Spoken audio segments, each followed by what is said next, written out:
Good morning, Mayor Dan Pope with a weekly update. I hope you've had a great week. Today I want to talk about Lubbock Power and Light. Several years ago, Lp&L was in the news a lot in Lubbock. And I think there were a lot of concerns and probably well-placed concerns. But one of the things that I've found, both during the campaign and now since May as mayor, is that Lp&L is very well run right now. Good leadership, executive team, great board of citizens, and I have a lot of confidence in their abilities.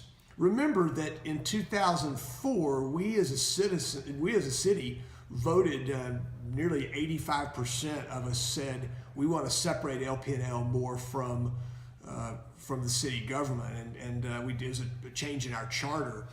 And even though the city council still appoints the Lp&L board, we still approve their budget. They still use a lot of the city services. There is some bit of independence, which I think is important. I think it allows them to operate better. So a couple of things are going on there. We just, with our budget, approved to increase the base rate at Lp&L 5.75%. Now the base rate's about 30% of your bill. So for the average customer, that's going to be between for a residential customer, it's not average. They're all, the base rate's the same. It's going to be a little less than $2 in the winter and a little more than $2 in the summer. But that's the impact of that. Now that's year 3 of a 5-year plan to increase that base rate. All of those dollars are being reinvested into our system. Over time, that'll be a $300 million investment that we need to make. And I'm going to look at my notes so I can give you some exact data on that. But we're doing things like improving reliability of our network. We are constructing a 5-mile transmission line that we need to improve reliability and service to different parts of our community. We're launching the first stages of a transmission loop, which will allow us to connect to ERCOT. So that's how we're investing those dollars. And there's a plan, and Lp&L can share the exact plan with you how those dollars are going to be spent. Now, there is debt related to that, but it's long-term debt. These are projects that we'll use for a long time, so it is appropriate to take out 30-year debt. You might say, well, how does our debt compare? Well, on average,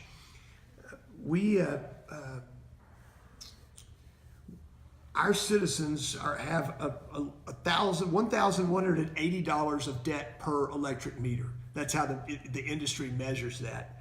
On average, nationwide, there's $3,000 of debt per electric meter. So we're just a little more than a third. Now, as we make these investments, it will go up, but even when we're finished with this, we'll be still well below average debt per electric meter. So I think it's good. It's the right kind of investment. It's prudent, and it's well planned. The second part of your Lp&L bill is the usage piece of it. It's what they call the pass-through at Lp&L. Remember that Lp&L buys that energy from Xcel and passes it through. So as it moves up and down, they pass that through. There was a day and time when that rate changed every month. And about 3 years ago, Lp&L and the board decided to stabilize it. So only a couple times a year does it change. And when it changes, it reflects those changes that have happened in what we're paying Xcel. So you'll see earlier this year it went down 17% in January. It went down significantly. We've paid a lot less for electricity this year than we did all of last year. In our last council meeting, we approved raising that rate again to match what we're being billed. In other words, we're passing it through. There's not a markup on that. That will have an increase that'll impact your bill. I think if you'll look at what you're paying in November and compare it to last November, I think you're going to find those bills to be very comparable. Now, let's talk about what we pay for electricity overall, because I think you'd find that interesting.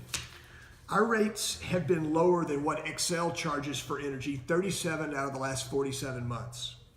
Our average residential customer has paid $215 less than Xcel customers paid since we stabilized rates in 2013.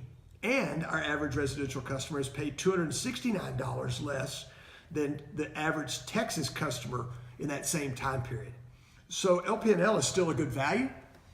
I think it's well run. They're accountable to us. They're accountable not only to the council, but most importantly to customers, to you, the people who use the electricity and pay the bills. I wanted to spend a little time today and talk about LP&L. It may be a little more granular than a lot of you want to know, or more information than you want to know. But I've had a lot of people ask about it, so that's why I teed it up today. I appreciate all you do. We need your good ideas, your comments, your thoughts, and your prayers. I hope you have a great day and hope you have a great weekend.